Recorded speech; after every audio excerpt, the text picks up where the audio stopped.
Welcome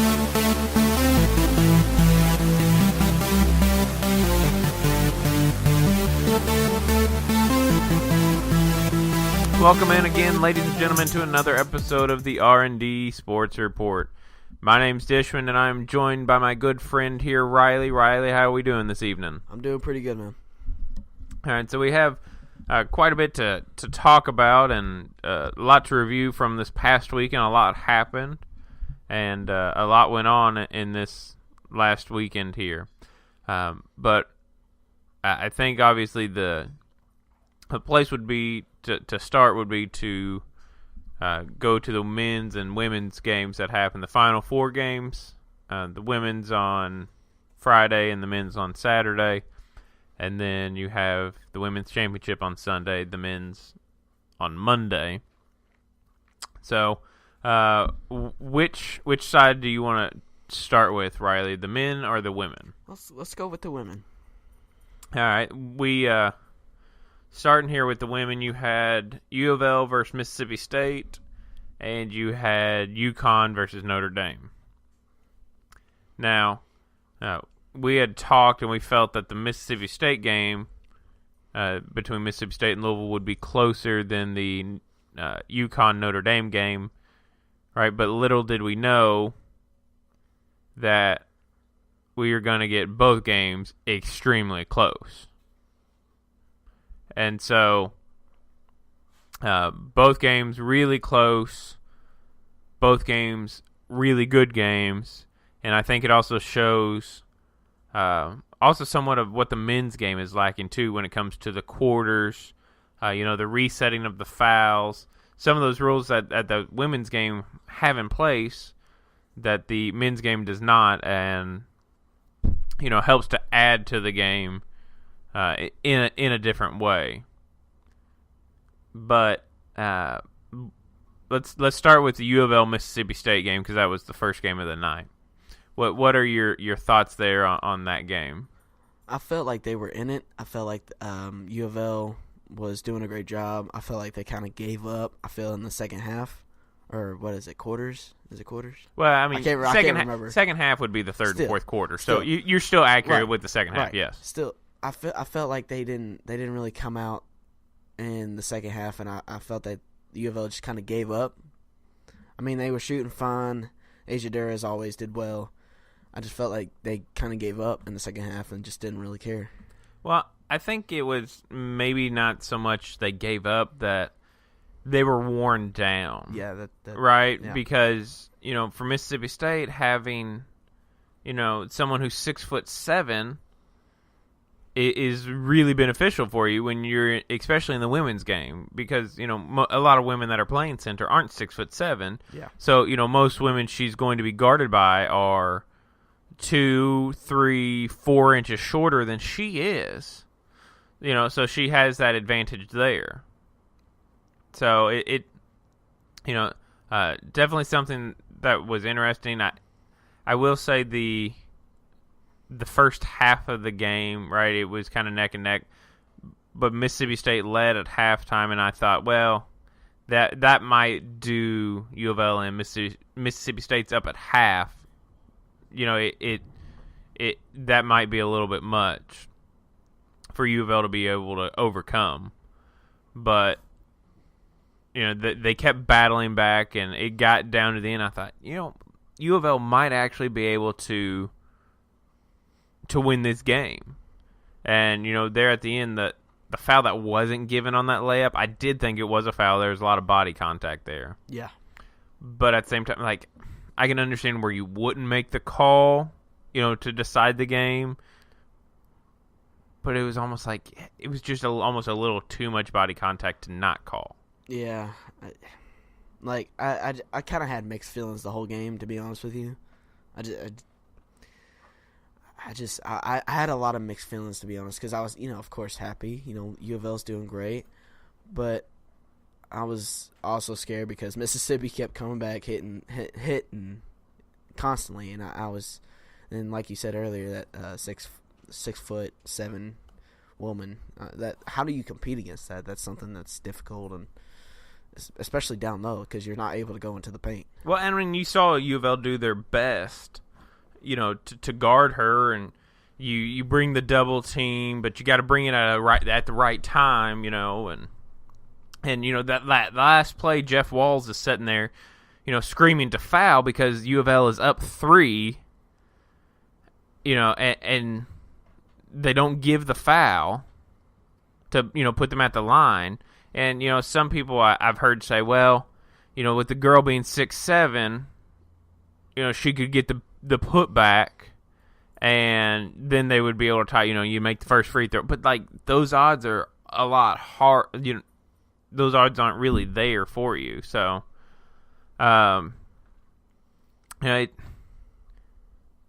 it's one of those you look after and you go, well, if they would have fouled, but yeah, they obviously didn't, so you got to live with that. But a very competitive game.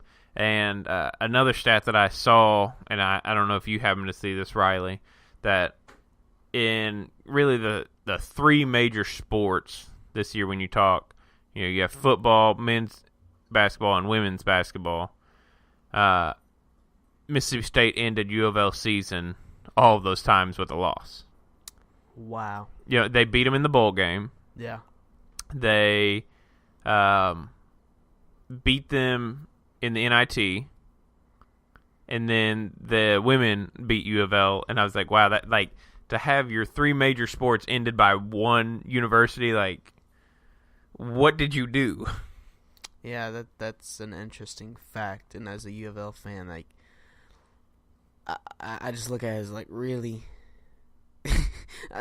That's a funny fact. I didn't see that, by the way. That's. I will say also that I laughed because I heard some U of L media talking about the same thing, and they said, it really all started with Peter Shermans when we got him from Mississippi State to be the defensive coordinator. Right, it was like an infection, they caught a disease or something, right, a virus, a Mississippi State virus, right? And it took down the football with the loss, and it takes down men and women's basketball with a loss, and it's just that could be, but that's funny. But back to the women's games before we get too sidetracked, which we're known to do. True. The second game of that night was UConn Notre Dame, and that first game between U of L and Mississippi State was good. That second game was better than that. Oh, I would totally agree. And that's the thing, is that first game was so good, you're like, how can the second game be this good? Be even as good, but it was better. I felt like it was really energetic, to be honest with you. I felt like everybody had a lot of energy. Everybody was ready to play hard, fast, quick, everything you could think of. I think it was an exciting game going back and forth. Did they hit a buzzer beater? Is that it? Notre Dame? Yes. Yeah. I'm just saying, oh my goodness, I forgot her name, and I don't even think I can pronounce it. But yes. I'm just saying, you get 2 buzzer beaters, right? And I'm sure we'll go to the championship game here in a minute. But you get 2 buzzer beaters. I believe it was the same girl. It was same. Right? Yeah. I'm just saying, you're a legend for that, dude. You get 2 buzzer beaters to win both games, mind you. That's something that, one, if I was a woman, I would so take, honor, pleasure in that, because that's pretty cool to win 2 games for your team. Well, and that's the first huge. one kind of being more of that step back move against UConn there, and knocks it down, but to do it both times, you see her do it in the UConn game, and then it's how does Mississippi State not guard her, knowing that she can make it? Well, and UConn's not a bad team. They are the best. Always probably will be. But, and to be honest with you, I was surprised that Notre Dame won. You and me, I believe, called it that UConn was going to win. Yeah. Well, it was kind of one of those things until they lose, we say with the Warriors, right? Until they lose, how can you pick against them? So. Right. But I thought the game was energetic. I thought it was a great game. Great defense, great offense. Coaching staff, as always, is amazing. But I feel like they did well. Every team came out to play. All right, so you have Mississippi State winning, Notre Dame winning, and that UConn game for Notre Dame, it was back and forth, and I thought, well, UConn's strength will end up overtaking this and win out, and they just give it to Notre Dame. Like, they just didn't give in. They didn't give up, and they were able to beat UConn, and then go on and play Mississippi State. Now, I honestly thought, I was like, well, Mississippi State is going to win this, and mainly, having a 6'7" girl on your team makes a huge difference. So I thought definitely that might actually be the biggest difference maker there. But Notre Dame fought for what they wanted, and they got it. That is amazing and also encouraging for people that are out there that are discouraged. I mean, you fight for what you want and you get it, especially if you're fighting hard for it. So, you also have the fact that Notre Dame fought so much, but then I know even you as a U of L fan, you go, man, if we could have just played Notre Dame, right? Because they blew them out one time in the season, then they beat them again later on in the season, and it's like, man, if we could have just had Notre Dame, you feel like that was a more winnable game than the Mississippi State game. Yeah, me personally, I looked at it as the same, but I do realize that Notre Dame got splashed. Sorry, not splashed. It's raining outside, so I'm thinking splash for some reason. But blown out by us. Well, I know why you're thinking of splash. We were just talking about the Warriors, the Splash Brothers. See, there you go. I got you back. True. But I probably wouldn't have taken a Notre Dame over Mississippi State. Maybe because of the 6'7" woman, but that's not even a huge factor for U of L. I think it would have been the same. The fact that they beat UConn makes me kind of think, no, we should have just stuck to Mississippi State. That's not, that's not something you want to compete with. But earlier in the season when you beat them, that's something that you can't really forget. So I figured it might have been easier. I did think about that though. I did. All right, so, with this, Muffet McGraw is able, to win that national championship with Notre Dame. And I think she's won one already, I think. But, right, she goes by Muffet McGraw. That's what she had her name kind of changed to. And it's just why would you change your name to that? I just don't understand. But, that's her own decision. And because honestly, when I think of Muffet, right, first thing I think of, Little Miss Muffet sat on her tuffet, eating her curds and what, right? That's what I think of. Right. And it's just I guess maybe to make yourself stand out. But, congratulations to the Notre Dame women for winning the national championship. And, I will also say, I think, before we get into the men's here, that both the Final Four games and the national championship game for the women were so much better than the men's. It was ridiculous how much better they were. I would totally agree. I feel like the women came out and fought for what they want a little bit more than the guys did. I felt like the women also had more energy than the guys did. Well, and I think it also plays a huge factor when you get down to the Final Four, right? It's your all four number one seeds. So all those teams are so close skill-wise, right, and talent-wise that they should be closer. You get to the men's side, you have Michigan and Loyola Chicago. There's quite a bit of difference there and yeah, in athleticism and all that, But Mississippi State, you got to feel bad for them because they lost last year as well in the championship game, and they came back with their eye to win it this year. But for U of L, there's at least some bright spots that you you're only gonna lose really one big contributor. Asia Durr's coming back and probably going to be the superstar of women's college basketball next year. I would agree. But they have the ability to be back there now. Their biggest issue for U of L is to be able to bring back their head coach, and that's all something that will happen in time. But let's now go over to the men's side and discuss the Final Four first here of the men's. And we'll start here with Loyola and Michigan.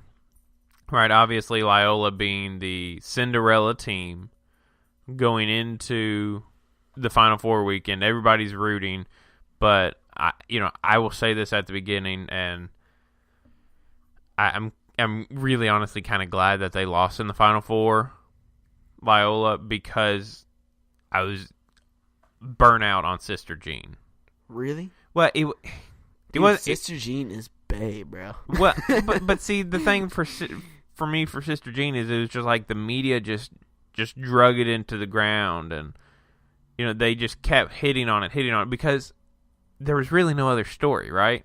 Yeah. Michigan didn't really have a story.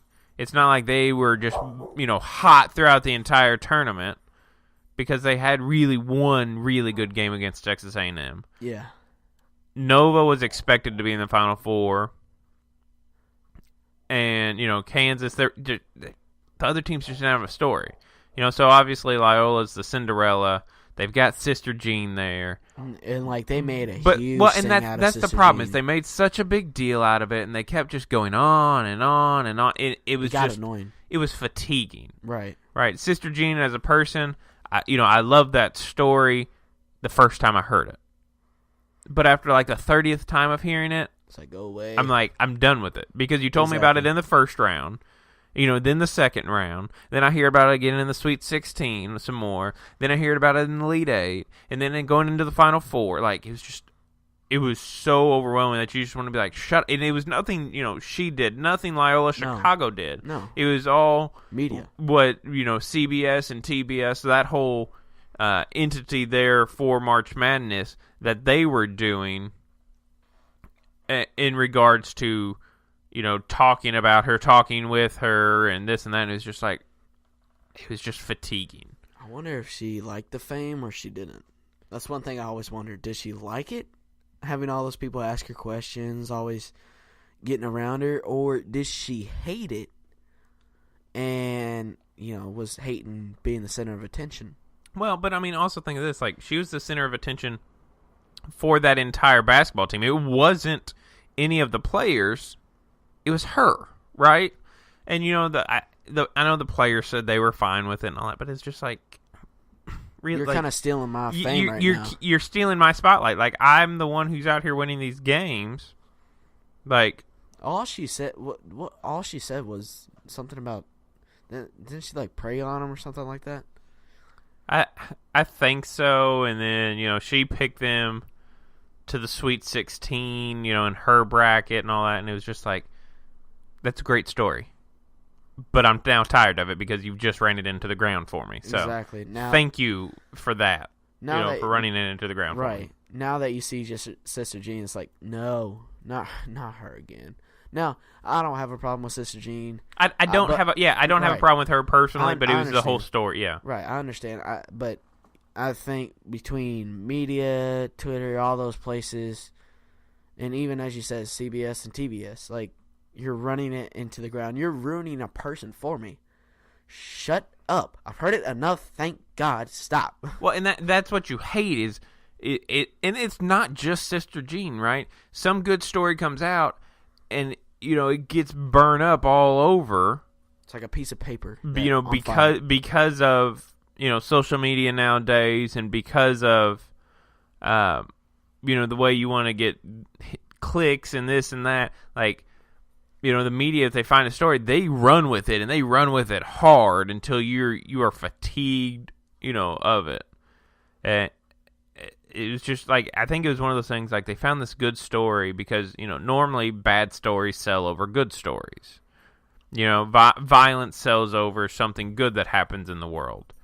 But she was something good that was really being able to be sold. So, and now that we have that little rant out of the way, I had to just get it off my chest before we got in. Before we got into these games, it was going to be one of us that said it because it was just like looking at these games, you just didn't want it to pop up there. But first off, the Loyola Michigan game,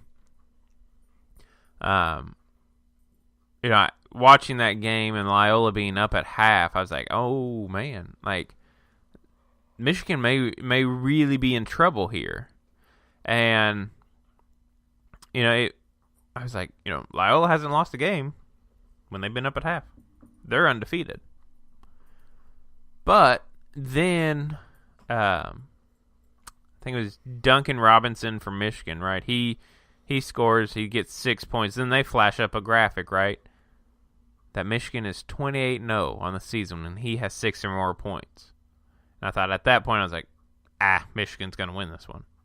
But I think what you saw, and you might have seen something a little different, but what I saw is, right, Loyola just kind of ran out of steam.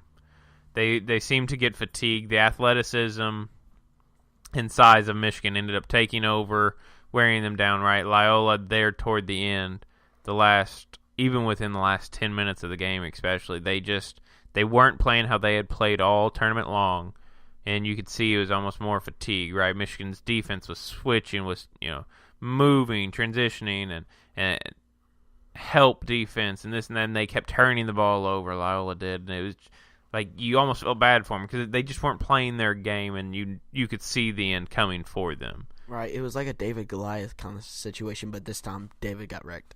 Well, it kind of was, and it was like, as you said, David and Goliath, it was like David took, so many shots at Goliath, but then Goliath was like, no. Yeah, just stomped on him. But, it was one of those things you could see as the game went on, like Loyola just didn't have quite enough stamina and steam to keep their engines going against Michigan. But, what were your thoughts there with the Loyola-Michigan game? I felt that Michigan had a lot more energy than Loyola. As you said earlier, I think they were just fatigued. They finally came upon a big brick wall. They just got stopped. I don't think anything has to do with height. I think it was more of energy and play style that pretty much, made the game up. Both great coaches. It was a great game overall. I do think, of course, Michigan has a little bit better players, but to be honest with you, I wanted Loyola to go to the championship game just to see somebody new. That's the only reason. But it was a good game. I watched it, and it was okay. I kind of hated Michigan winning though. Well, here's also the same thing, and something to think about, right? Porter Mosier, the coach for Loyola, I think he's been coaching like 14 years or something like that, and this is his first time being able to get into the tournament. So, everything in this tournament was his first, but it just, you wanted to see them win, but at the same time, you knew if Loyola won, that it was going to be Villanova. Definitely. Well, it was going to be Villanova or Kansas that would win because they would just torch Loyola, right? Oh, yeah. And I think he's just it was okay, this was a nice story. This was time though for Loyola, their run to end, for the glass slipper to break on them. No kidding. And break the leg. And it was just it was one of those it's a great Cinderella story, but also then you kind of get fatigued with it. But then you look at it and you go, is this really good? For basketball, but the second game, right, Kansas Villanova, it was kind of almost the same as the first game, right? Kansas was staying in there, and it seemed like they lost steam. And I think, Kansas really hadn't been going very deep into the bench. But you also then saw how well of a team Villanova plays. And I think also how great of a coach Jay Wright is. Because, typically Villanova plays a lot like the Warriors, right? Move the ball around, cut in, kick out, moving without the ball, because that's how they've been able to win, is to kind of almost emulate that Warrior mentality, that Warriors offense in the college game, right? The perimeter shooting is there, and you can go inside, but then you saw them to be able to switch, and especially in the championship game, right? He was able to switch and go almost to an ISO ball, but to be able to get there. Now, I think it is something else to say, right? If you go 9 seasons back to Villanova, in 7 of those 9, right, never made it past the second round. So they've they've won 2 out of the last 3 years, which puts them in to, let's see, more recent ones. Let's see, Florida won back-to-back, right? And then I think you would have to even go back to Kentucky in 96-98. And then before that, you go Duke in, 91-92? I believe so. So, they come in. That is a rarefied air to be able to have 2 championships in 3 years. Especially recently speaking. But, I just, you saw at the end, why Villanova was able to win each game of this tournament by double digits. Now, the Kansas-Villanova game, watching that, it was just I never really thought Kansas was ever going to really make a run or really be able to take charge of that game. It seemed like they just didn't quite have enough there in the tank, right? But, I've done quite a bit of talking here as usual. So, what's your thoughts there with the Villanova-Kansas game? I think that it was a great game, as always. I think that Villanova just had better shooters, and they were hitting their shots more than Kansas was. And again, as you said earlier, they were just fatigued. I felt like pretty much after the half, they just kind of quit. They weren't as energetic as they thought they were. And I think Kansas was just having an off night. I think they were up by I think Kansas was up by double digits at one point, and then Villanova just came back and melted them. Yeah, I think with Kansas, was up by 12 at one time? Yeah, either it was 12 or 15, something like that. And Villanova was able to come back and win, and you kind of saw as they were doing that, right? You were like, oh, Villanova does have this. It's just going to be too much for Kansas. But on to the championship game there. And, I thought it was an okay game, honestly. Yeah. I just wasn't as exciting. I read or I heard something earlier today that this was the lowest rated game ever. Right? Championship game. Yes. Wow. Well, I mean, you think about it, though. Michigan, yeah, it's a big name. They got fans that'll travel, but Villanova? Meh. Right, yeah, they, I've been there a couple, they were there in, 16, and they were able to win it, but, Villanova's still just not that, that blue blood brand or, that big name school. Even though now, right, they obviously have thrown their hat into the ring for that. And I think you also have to even look at Jay Wright as, an elite coach now. You have to almost put him in that discussion to be able to win 2 championships. So, because I think, let's see, in college basketball now, the only others with 2 championships or more would be, I think, Coach K and Roy Williams. would be the only two. With more With than two or more. With 2 or more championships. Jay Wright has 2 championships himself. Okay, so like coaching, not coaching, team-wise. yeah, not team-wise, yeah, just coaching. Gotcha. Because I think, Boeheim only has 1, Calipari's got 1, Self has 1,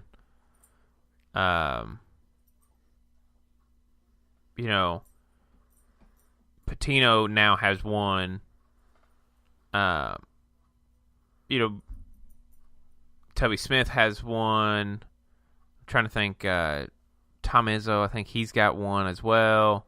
Trying to name these off the top of my head. And you got this, dude. You got this. Rev that engine. Well, the problem is like some of the people they've retired recently. Billy Donovan, he has 2, but he's also in the NBA, so he's not in college. And we're just talking about college right now. But I mean, you think about it, some of the bigger names: Calipari, Bill Self, right? Izzo, they all have 1 title, right? Yeah, that's Jay Wright has 2 now.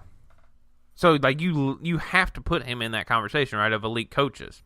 But, talking of him, he made that transition in the Michigan game because Michigan was able to move. They had the athleticism to their defense to move and be able to switch and run with Villanova's offense, and they went to more of that ISO ball. You saw it.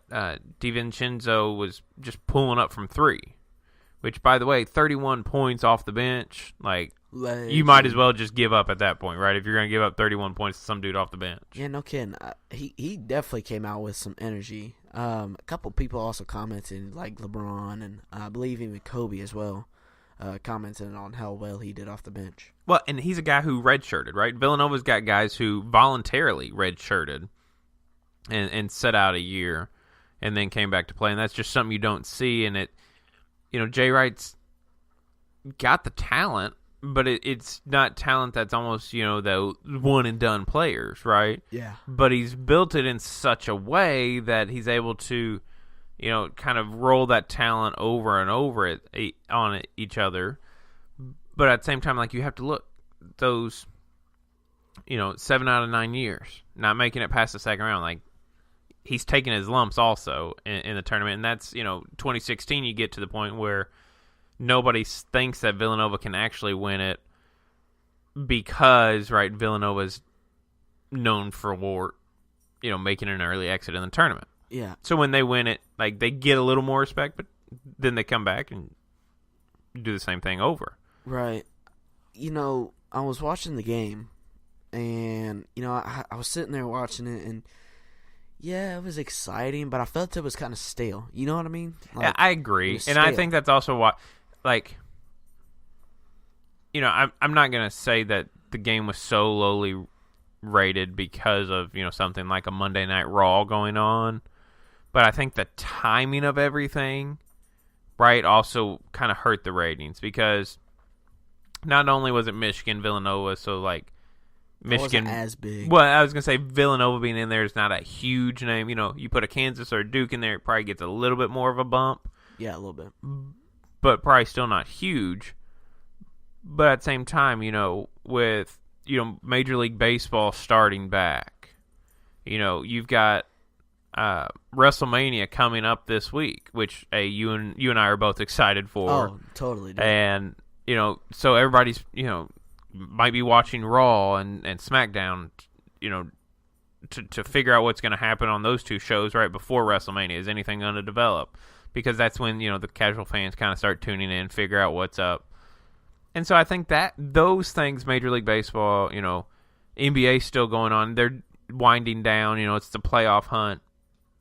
I think all those kind of play a factor into the lower numbers along with not having, it wasn't like it was, Kentucky Duke for the title.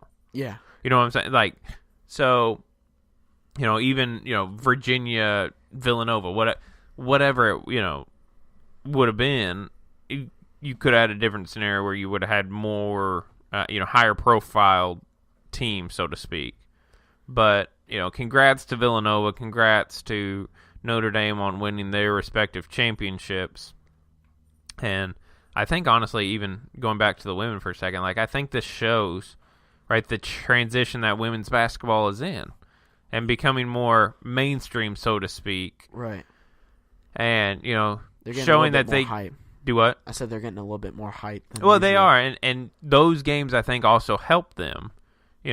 Because so many times, how many times have you watched a Final Four game and Kansas or UConn has been there and they just like destroy the team and you're like, what? Why do we even play these games? Exactly. Right. So both those games being close and on buzzer beaters like that draws bigger crowds. And I think you're also seeing the shift where women's basketball is now becoming a profitable sport, right? Like men's basketball, like football. Because most schools, that's where they make their money for all their sports, right? On football and men's basketball. But now you're able to throw women's basketball in there. But once again, congrats to Notre Dame women and the Villanova Wildcats, and congrats to the city of Philadelphia, right? Oh, Think of that though. How big of a year they've had even so far, to win a Super Bowl, to have Villanova winning the men's college basketball championship, and you still have the 76ers. I was about to say that, there's still that possibility, right? Could you imagine, dude? Like, how insane would Philadelphia be, right? Burning couches, that's how insane. Well, I mean, they already have to grease the light poles, which True. I find hilarious. Like, that's who wants to celebrate by exercising, right? By climbing a light pole. Like, if I'm going to celebrate, I don't want to climb a light pole and Why? exercise. Well, like, who climbs? I'm just saying, like, I can't even climb. So, like, there's no point to that. Well, and that's the thing. Is like climbing the light pole, and then you have to, like, put your Crisco down, on it to grease it up so they can't. And it's like, that in and of itself is hilarious.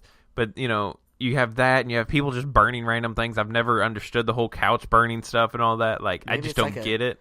Maybe it's like a sacrifice to the team. I don't really know. I don't know. But, like, Philadelphia, if the 76ers really make waves in the playoffs, is, like, going to lose their collective mind. Dude, Philly is going to be the new USA. I mean, like, you couldn't even... I don't even think you could handle Philadelphia if the 76ers are able to make some noise in the NBA playoffs and even, can you imagine if the 76ers could get to the finals? Oh, my gosh, dude. Like how crazy would that be, right?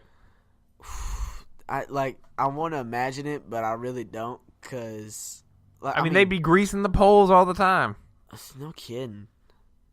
Well, hey, what'd you do today, John? Just greased a pole, that's it. Yeah, well, and also that's what you have to think of. Like, somebody's getting paid by the city or even state, whoever they're getting paid by, to go out and grease a light pole. What a great job, go home. Like, can you imagine going home for the day? Hey, honey, how was your day? Oh, it was pretty good. I just greased. What'd you do today? I greased a light pole. Wait. Like, you did what, honey? Going home. Hey, honey, did you have to grease light poles again today? Yes. Yeah, I sure did. How'd you know? Because you took all my Crisco. Oh, dang it, Bob. Crap. Like that phenomenon in and of itself is hilarious. But moving on from the NCAA championships and Philly just being crazy and greasing light poles, to some other stories that popped up, and one that happened right before we got on and sat down to record this is that the Patriots and the Rams made a trade. Brandon Cooks going to the Rams, and so this obviously takes the Rams out of the Odell Beckham Jr. sweepstakes, right? Oh, yeah. Which we've also seen are apparently real in trade talks. Yeah, they've been going back and forth about it's not real, it is real, it's a possibility, it's not a possibility. Well, and did you happen to see what AJ Green said about it? I did, but I can't honestly remember. I don't remember his words specifically, but it was somewhere along the lines of how are you going to try to trade a once in a generation type player? Yeah, that's it. And it was like, yeah, it makes good sense, but at the same time, like, you can get a lot of players out of him, dude. Well, and that's the thing. Even the Patriots for Brandon Cooks so they're trading Brandon Cooks and a 4th-round pick to the Rams, and the Rams are giving up their 23rd overall pick right in the first round this year, and then a 6th-round draft pick. Now, having said that, right, the Patriots now have a little ammunition if they want to move up in the draft, right, because they have the 23rd overall pick and the 31st overall pick. So, like, you could see the Patriots making moves on draft day, right? Could be. Think about this, though, too. What have they been asking for Odell Beckham Jr.? Right? At least 2 first-round picks. Dude, don't you freaking say. At least No. 2 No. first-round No. picks. Shut your face. No. The Patriots have 2 first-round I'm going to picks smack now. you with your own mic. I said no. Odell Beckham Jr., OBJ, is not going to the Patriots. And if it does happen, screw the Patriots, screw OBJ. No. No. I love OBJ. Why do you got to ruin him for me? No, I'm just saying, like, think of that possibility now. I mean, right? yeah, the it's Patriots possible, have... But I think that's... Oh, my gosh. I know, so dumb. I agree. I don't want to see it either. But, like... The Patriots actually have that ammunition. It also kind of puts to rest, the Gronk trades, that have been kind of swirling a little bit. The soft talk about Gronk possibly being traded. But, the Patriots are trading Cooks after, a year of having him. So, maybe they saw this as an opportunity to go get OBJ. It's like the Patriots stepped in and was like, no. Well, I mean, But the Rams and the Giants had been having issues, talking back and forth and trying to strike a price, and it was getting a little difficult. And so I think what happened is the Rams were able to figure this deal out and be like, yeah, we like that one. Let's just pull a trigger. And, some other places I've seen that OBJ could go, the 49ers, but I don't know. I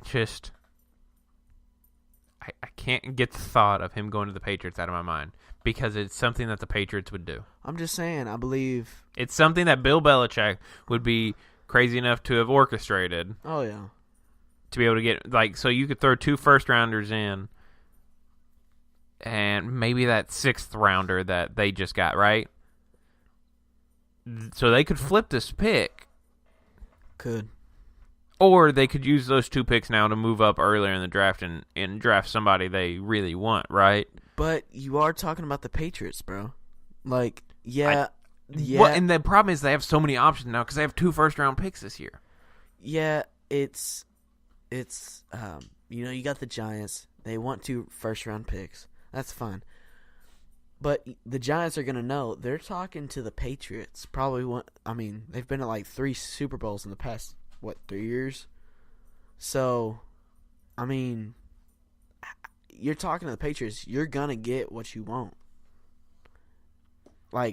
And OBJ is such a big deal. Could you imagine him, though, alongside of Gronk? And with Tom Brady as your quarterback? I'm really starting to not like you, dude. Dude. But, the thought of that, to get rid of Brandon Cooks, who's a really good wide receiver and will probably do really well out in L.A. and did pretty good for the Patriots. But if they can bring back, Edelman and that, and they have Gronk there, and you have OBJ, who are you going to guard? Who are you going to put your focus on? Is it going to be OBJ? Then Gronk's going to tear you up. Are you going to focus on Gronk? Then OBJ is going to tear you up. That possibility is crazy. Hashtag next Super Bowl. Just saying. And that's the thing is, you look at the Patriots and you go, I don't know if they could make it back now again. After everything and some players leaving, I don't know if they can make it back. But they get OBJ and it's they're instant Super Bowl favorites. Well, and I feel that Bill's okay, people are looking at us this way. That's fun. Is that your Bill Belichick impression? Yes, it's going great. That's fun. That's fine. I'm looking at OBJ. Should be good. Should be really good. I shall get him. And we shall be golly. And go back to the Super Bowl once again. Man, By the way, that might be my favorite Bill Belichick impression I have ever heard anywhere. Thank you for that, and we're gonna have to we'll file that under your impression list. So it just I can't get past that impression. Sorry, but now the question is, where does Odell Beckham Jr.? Because it seemed like the only place he was really gonna go was the Rams, and so now they've made this pick. But you've also the Rams have been very active this offseason. Yes, they have. Right, they're not messing around. They they want to get to that Super Bowl. They want to win, and you can clearly see that drive is there for them to be able to make it back and be able to make a name for themselves. But it's kind of the NFL news we got today, and some of it that we most recently heard. But to move away from that and your nice Bill Belichick impression. Oh, thank you. Hold on. Thank you. to the NBA, right? The playoff push is on. I think I saw earlier it was, I think the top 7. It was either the top 6 or 7 in the Eastern Conference had clinched a playoff, so that only left one spot left. I'll try to look that up real quick here. But then you have the playoff race in the West, right? That has extra people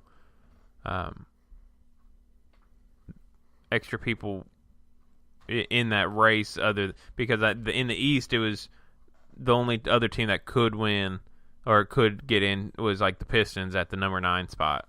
In the West it went down to 11. So I've been hearing some news about the Jazz. I'm just saying, I'm just throwing the Jazz in there. I did hear some stuff about them getting in, but we're not too sure yet.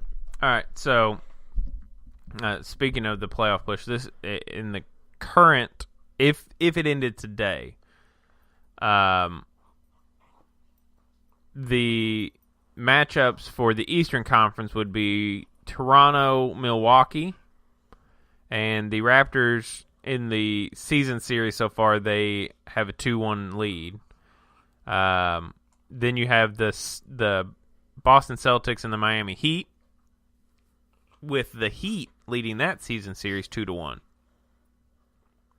And then you have the Cavaliers and the Washington Wizards, with the Cavs leading 2-1 in that regular season series, and they still have a game to play on Thursday against one another.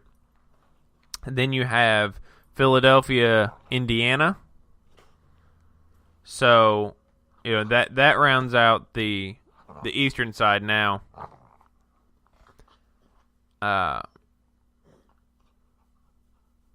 The Pistons are still on the outside looking in, but can't really make a push for it. So on the West, right, you got to feel bad for the Pelicans, right? Because they're in the number 8 spot. Well, and they had a good chance this year. Well, and that's the thing, is that they get the Rockets in the first round. You got to feel bad for AD. He's been doing all he can to be able to even make the playoffs. But at the same time, right, your reward for making the playoffs is you get the Rockets. So now, speaking of AD, did you see the April Fool's joke that he played on everybody, bro? I did, and from the time I saw it, I didn't think it was real for really 1 second, because I was like, that man is not going to shave off his trademark. He's got that on his logo and everywhere. You're just not going to see him shave that off unless it was for charity or something like that. Exactly. I remember sending it to you, and I was like, because he apparently knocked down, in air quotes, the camera. And was like, oh, yeah, sorry. He dropped it, right? Yeah. That was what he said. Yeah, and I'm like, sure. And of course, me, I was always I was on the lookout for April Fool's jokes, so I was like, nah, this ain't real. But then again, I wonder, how did he kind of shave it right in the middle? Or even if he did. Makeup. Well, yeah, that's true. And it made more sense to me once you saw like Red Bull was also there. You know, like he said, he made a comment too when he said, "I got you," and he said, Red Bull and all that. And I was like, "Oh, well, got me." Not really, but you got a lot of other people because, like, oh my goodness, like Twitter exploded from that. Oh, it was just insane. That what people was like, what, he shaved it up? No way. Like, and then you saw some people like, oh, good. Glad he finally did. So. Well, and I can't believe some people were, I'm not going to say dumb, but not smart enough to, like, realize, look at the calendar. It was, I believe it was either on It was March. the day right before. It was the 31st. And, like, it's April Fool's coming up. Come on. Like, he's a big superstar. Come on, people. Come on. Just work your brains just a tad bit more. Now, I don't mean that as mean. I'm just saying, even I knew that it was an April Fool's joke. There's no way you saying it's his trademark. And, I mean, he's just known for it. You think of AD, you think of the brow. The man. The legend. I mean, come on. You're really going to... It made me laugh because, I was reading Twitter comments and some people were like, dude, you're dumb. He didn't shave it. And then there's also people that are like, thank God he shaved that thing. That thing was annoying. And I was like, how? It's like, well, and you saw some people like, oh, about time. It's like, what do you care? Like you must really hate the Pelicans or Kentucky or even AD himself. Yeah, well, I think... Yeah, I get the I love most people don't like the but it's different, right? I was gonna say I love AD. He came from James Kentucky Harden is known for the beard, exactly, right? Like, why can't he be known for having a unibrow? Who cares? I don't know, man. Like, I know some people are like, it just looks nasty. It looks awful, right? And then you get people. Oh, he looks so much better with those two eyebrows. It looks so nice. But like the other thing, if I say James Harden doesn't look good with a big old beard, like. Get out of here. You provide no facts, nothing, just your opinion, literally. Get out. All right, so since we got off on that sorry, tangent. I had to get up on my high horse. You're good. I had mine with Sister Jean, you had yours with the brow. Whew. So couldn't take it. In the East, I know I just listed off the pairings, but I found, so in the East so far, 6 teams have clinched a playoff berth, right? You still have home court to be decided and all that, but you have Toronto through Washington clinching, and so you're down to a 3-team race for 2 spots. You have Miami and Milwaukee currently in the 7 and 8, and Detroit on the outside looking in at number 9. Remember, Detroit made that trade for Blake Griffin to try to get into the playoffs. Doesn't quite seem to be working well for them. It was so hyped up, now it's like watered down. Right, and so, and the thing for like Detroit is they're running literally out of time because they are 4 games back of Milwaukee, and there's only like 5 games remaining in the season. Now, do they do it on stats or just like... It's like win-loss. Okay, I didn't know how they did it. Like, I mean, I know sometimes they like ratings, so like fan-wise, you just never know. No, it's win-loss records, and so right now Miami and Milwaukee are currently tied, in win-loss records. But I'm imagining that Miami has a tiebreaker here with Milwaukee, obviously, so they probably have won that season series. I think it will be Milwaukee and the Heat, of course. But if we go to the Western Conference, only 3 teams have clinched. Houston, Golden State, and Portland. So the San Antonio Spurs are in the number 4 currently, and they are 17 games back of Houston. But if you go all the way down to the Clippers, who are currently on the outside looking in the 10th spot, right? They're only 4 games back from San Antonio. So, there is a scenario where San Antonio, Oklahoma City, Utah could all fall out. I don't think Oklahoma will. Well, I know, but I'm saying, like... Sorry, right. I just went all fan on you. No, but I'm saying, like, there's still a statistical chance that they can. Yeah. The odds aren't high. But, you got the Pelicans down here who are only a game ahead of Denver and 2 games ahead of the Clippers. So they're fighting, to be able to stay in. But, New Orleans is only a half game back of Minnesota. So, like, the West, you have, like, the Rockets and the Warriors, which the Warriors are 6 games back of the Rockets. What? You have those 2 teams, and then it's like Portland, and then it's like everybody else. So clearly you can see already it's setting up for a Houston-Golden State Western Conference Finals, right? Yeah. If you just looked at the standings. What if the first round was Golden State and the Rockets? It would be interesting, but Golden State would have to be the 8th best team in the West. I thought of that, and I kind of got happy real quick, because then that eliminates just one of them. So if it ended today, right, it's Houston, New Orleans, poor Pelicans, San Antonio, OKC, which then would set up, obviously you would think Houston's going to win against New Orleans. It would set up San Antonio or OKC playing New Orleans in the second round. And then you have Portland, Utah, and then you have Golden State, Minnesota, which, Minnesota could make a little noise with Golden State, but I don't think it would happen. No, Minnesota's still down at a lower level, I would think. They got players. I just think that maybe next year that they'll be a little bit more hyped up and a little bit more,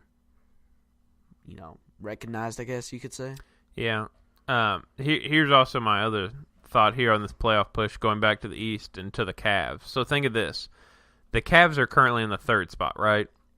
They would hold home court at least in the first round against whoever they played. Now, the problem is they could fall all the way to the number 5 because they are only a game ahead of the Pacers and only a half game ahead of Philadelphia. So, like, for Cleveland, yes, you're locked into the playoffs, but there's a lot of difference here in these last few games between having home court at least in the first round to never once having home court advantage throughout the entire playoffs. There's a huge difference in that. Right. Something like that is a huge factor in the playoffs. Even something as little as home court. Yeah, I mean, it is. And, because if you think of it now, say, they drop back to the 5, well, then they're playing the Pacers, and Indiana has home court advantage, and then, the Sixers are the 3 seed. So, that's a lot of change that could happen there. But, say Cleveland beats Washington as it's set up right now, and if Miami could beat Boston, right, well, then Cleveland in the second round once again has home court because they're the 3. I keep forgetting Wade's on the Heat. But, the only scenario where you could get Cleveland to at all have home court if they fell to the 5 is if Washington or Miami is able to make it to the Eastern Conference. So, you're obviously statistically never going to have home court advantage if you are able to fall to the 5. So, a lot's turning up. I think we only have 5 or 6 games left in the NBA season before the playoffs start. So you're kind of getting this last push. But one of the teams we mentioned in the Spurs, right, there's a lot of talk surrounding them and specifically surrounding Kawhi Leonard. And apparently from reports, right, there's a lot of GMs that are going to go aggressively after him in this offseason, right, especially around the draft. Well, it's kind of exciting to hear that kind of stuff because I feel like he's underrated. Yeah, I mean, he's gotten injured and all that, but I feel like he's underrated. But, I mean, he's still only 26 years old. Exactly. That's what I'm saying. I think that he's underrated, and I think that if he goes to a huge team, personally, it would be cool if he came to the OKC Thunder. I'm just saying. After they lose Paul George? Maybe. Don't say nothing. You never know. You never know. You could get rid of Carmelo. I'm fine with that. I think Carmelo has a player option. Oh, dang it. I think his option this year is a player option, and he ain't going to turn down. I think it's like $30 million. So you ain't going to turn that down, right? Well, that just ruined my dreams. Okay. But, I mean, I understand what but at the same time, like, maybe Kawhi wants to be able to go somewhere where he's, like, able to shine as the star. Like, what about Lakers? I know we keep no, up, like, he played at San Diego State, so, yeah, not in the same quiet area, but, same state where you played college ball. And what about Philly? I'm, like, getting these in my head, I mean, Philly, that would be interesting. That'd be really cool. They would have to trade, and obviously all this is trade, and if you're making that trade, you'd want him to be willing to sign a contract because his contract runs out after next season. But that'll be interesting to see. Like, are the Spurs done? Because there was some dissension apparently when like Tony Parker calls a player only meeting that's very kind of heated, as was reported, toward Kawhi and his injury, like, urging him, hey, you need to come back, help us with this playoff push. And it's like, I don't know what the relationship is with him and Popovich. I feel like they're both getting heated, and I feel like he wants out of there, though. Well, I feel like it's starting to just kind of rub each side the wrong way, and like it's time for both sides to have a change of scenery. Yeah, I would right. agree. Just like DeMarcus Cousins and the Kings, right? The Kings kept firing coaches, and it was said to be because of DeMarcus Cousins and this and that, and you have that, and you're just like, okay, but DeMarcus needed a change of pace because they wouldn't put anybody around him. So, and all that happens, but it'll be exciting to see, as this playoff push continues.